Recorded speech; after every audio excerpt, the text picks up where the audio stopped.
Reclus est le contraire d'un géographe de cabinet. C'est un géographe qui parcourt le monde. C'est un géographe qui voyage.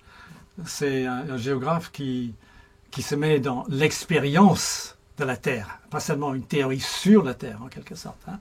Et moi, c'est pareil. Ce qui m'intéresse, c'est un contact avec l'espace. Et ça, c'est ça ce que je retrouve chez Reclus. C'est sentir une certaine extension, une grande respiration. Voilà. Comme, effectivement, ce qu'on fait quand on s'en va marcher dans la nature.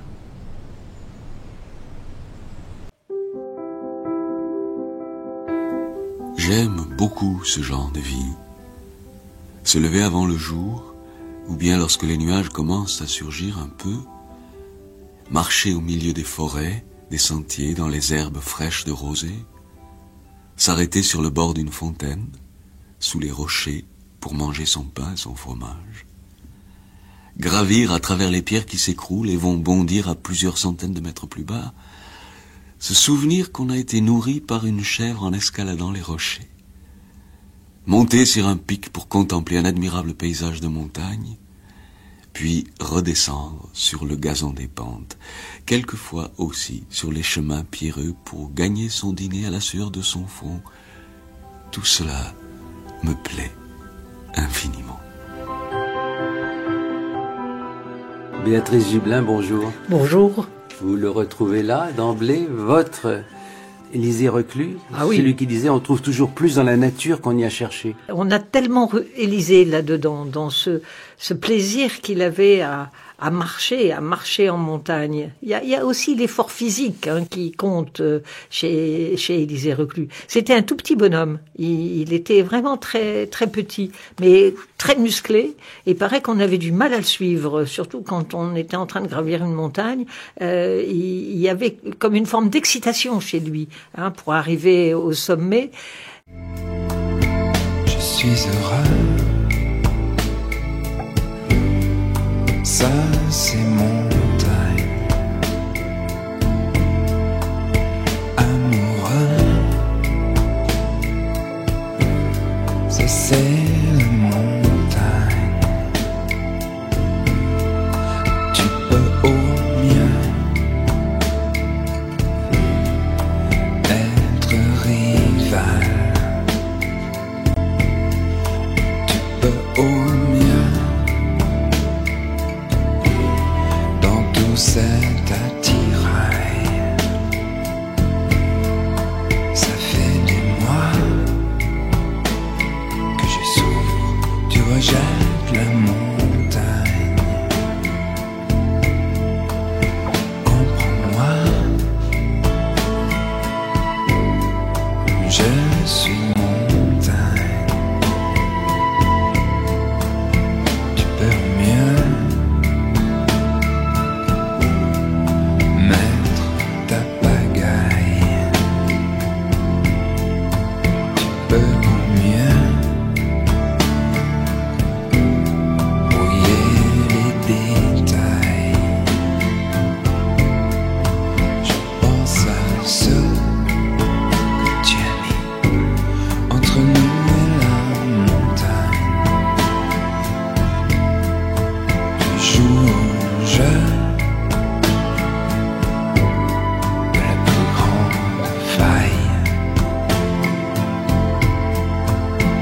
peux mieux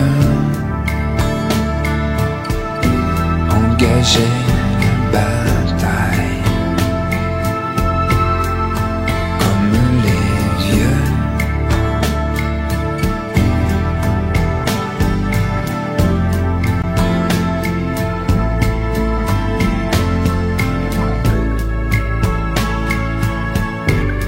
Jean-Louis Murat, vous parliez de la campagne, la nature est omniprésente, en particulier dans vos chansons. Quelle est sa vertu principale à vos yeux ? À part le fait que vous avez passé votre enfance dans la nature, braconnant et pêchant. Je suppose qu'il faut s'inscrire dans la nature, comme on dit. Alors, les citadins s'inscrivent dans la ville, je pense, s'inscrivent dans tous les faits que connaissent les citadins. Et moi, c'est plus la campagne. C'est vrai, il y a des corbeaux, quelques renards, il n'y a pas vraiment d'êtres humains. Et ça me va tout à fait. C'est pas délibéré de ma part. C'est que je suis trempé, disons, dans de la nature, ce qui fait que les références, plutôt que ce soit des gens ou des couleurs, je ne sais quoi, souvent c'est des noisetiers, c'est des animaux, c'est le rouge-gorge, c'est la mésange bleue, c'est voilà le corbeau.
Il est beau comme patriarche, il est superbe.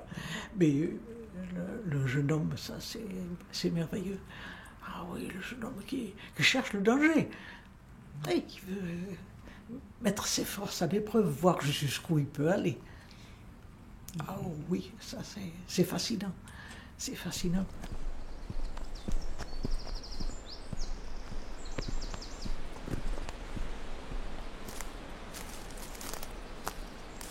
Cette exploration des idées à l'extrême et en même temps cette surface scientifique qu'il a acquis, cet enthousiasme qu'il a suscité, ce charme. C'est la soif de vivre, c'est l'élan. C'est vrai, il avait besoin de partir. Mais il se sauvait pour aller voir le Gave, par exemple, quand il était gamin. Oui, le Gave qu'aimait tellement Paul-Jean Toulet. Exactement. Et quand le Gave où l'on allait nager, disait Toulet. Voilà. Et Élisée adorait se déshabiller et nager tout nu. Pour lui, c'était un grand plaisir, ce rapport direct à l'eau, être dans la nature et se rhabiller après. Il y a des textes où c'est raconté. La première fois, Jean-Louis Murat, que vous courez tout nu dans la montagne. Ça m'est arrivé très souvent, oui. Comme le laisse entendre le personnage de votre clip Over and Over. Oui, très souvent. Ouais. Surtout quand il y avait de l'orage. C'est-à-dire, je me rends compte maintenant de l'inconscience du projet, quoi. C'est-à-dire que dès l'adolescence, dès qu'il y avait de l'orage, je m'échappais à poil et j'adorais courir dans la nature au milieu de l'orage. C'était une folie douce. Je sais pas comment j'ai pu m'en sortir. J'ai jamais été frappé par l'orage, mais ça a été une manie de mon adolescence. Je dirais entre 14 et 20 ans, je me dessapais et je partais dans la montagne. C'est plus fort que moi. Et même encore, quand les éléments se déchaînent, j'ai envie d'être dehors. J'ai fait beaucoup de photos éclairées par les éclairs. C'est un déclenchement automatique et de me faire éclairer par les éclairs de l'orage. J'ai jamais eu de pépins, j'ai beaucoup de chance.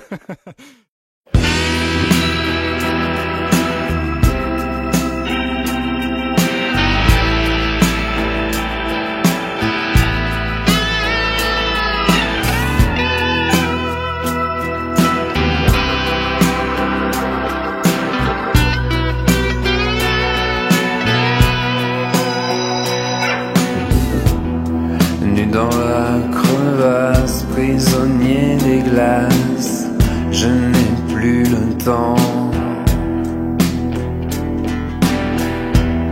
Le temps me dépasse, faites de la place, je suis un éléphant.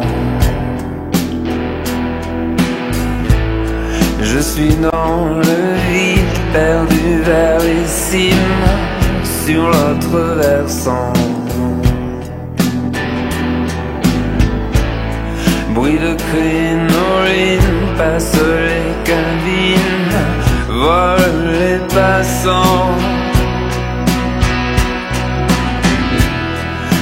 suis dans l'éponge, la rosière au songe, il faudrait partir.